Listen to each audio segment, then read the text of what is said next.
Hello hi welcome back to our gold channel. இன்றைக்கி தங்கம் மற்றும் வெள்ளியோட விலை காலையிலே நம்ம வந்து வீடியோ போட்டிருந்தோம்.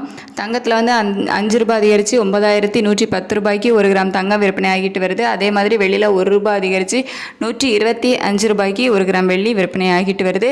இப்படிப்பட்ட சூழ்நிலையில் இன்றைக்கி சாயங்காலம் ஏதாவது அப்டேட் இருந்தால் சொல்கிறேன் அப்படின்னு சொல்லியிருந்தேன். இல்லை என்ன அப்டேட் அப்படின்னு பார்த்தீங்கன்னா, மறுபடி சர்வதேச அளவில் தங்கத்தோட விலை வந்து கொஞ்சம் ஏற ஆரம்பிச்சிருக்குது. யூஎஸ் டாலருக்கு நிகரான இந்திய ரூபாயோட மதிப்பு வந்து வீழ்ச்சியாக ஆரம்பிச்சிருக்குது. ஸோ அந்த மதிப்பு பார்த்திங்க அப்படின்னா 86.13 அப்படிங்கிற ரேஞ்சில் வந்து இந்திய ரூபாயோட மதிப்பு வந்து இருக்குது. யூஎஸ் டாலருக்கு நிகரான இந்திய ரூபாயோட மதிப்பு 86.13 இந்த ரேஞ்சில் வந்து இருக்குது. ஸோ நமக்கு வந்து கிட்டத்தட்ட ஒரு 15 பைசா மேலேயே வந்து வீக் ஆகிருக்குது. ஸோ இப்படிப்பட்ட காரணங்களால் தங்கம் விலை ஏறுவதற்கான வாய்ப்புகள் வந்து இருக்குது. ஒரு 50 ரூபாய் வரைக்கும் தங்கம் விலை ஏறுவதற்கான வாய்ப்புகள் வந்து இப்போதைய நிலவரப்படி இருக்குது. ஸோ இப்படிப்பட்ட சூழ்நிலையில் இன்றைக்கி ஈவினிங் வந்து ரேட்டு சேஞ்ச் ஆகிறதுக்கான வாய்ப்புகள்லாம் வந்து இருக்குது.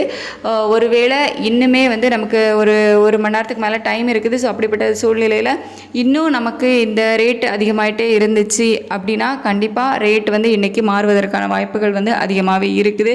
அப்படி இல்லை இந்த 50 ரூபாய்க்குள்ளேயே இந்த ஏற்றம் இருக்குது அப்படின்னா நாளைக்கு இந்த ரேட்டை வந்து ஈக்குவல் பண்ணி கொண்டு வந்து இதுக்கு மேலே வந்து தங்கத்தோட விலை குறையும் போது இந்த ஏற்றத்தையும் அந்த குறைவையும் ஈக்குவல் பண்ணி வந்து கொண்டு விடுவாங்க. அப்படி இல்லை இன்னும் தங்க விலை ஏறுது அப்படிங்கும்போது எவ்வளோ விலை அதிகரிச்சிருக்குதோ அதை வந்து அனௌன்ஸ் பண்ணுவாங்க. ஸோ இப்போ நிலவரப்படி இப்போ தான் ஏற்றத்தில் தான் இருக்குது. தங்கத்தோட விலை வந்து ஏற்றத்தில் தான் இருக்குது. ஸோ இன்னும் 1 மணி நேரம் டைம் இருக்குது. அவங்க வந்து இந்த 50 ரூபாய் ஏற்றத்தை வந்து அனௌன்ஸ் பண்ணுறாங்களா இல்லை நாளைக்கு உள்ளதில் ஈக்குவல் பண்ணுறாங்களா அப்படிங்கிறத வந்து கொஞ்சம் வெயிட் பண்ணி பார்க்கலாம். தேங்க்யூ.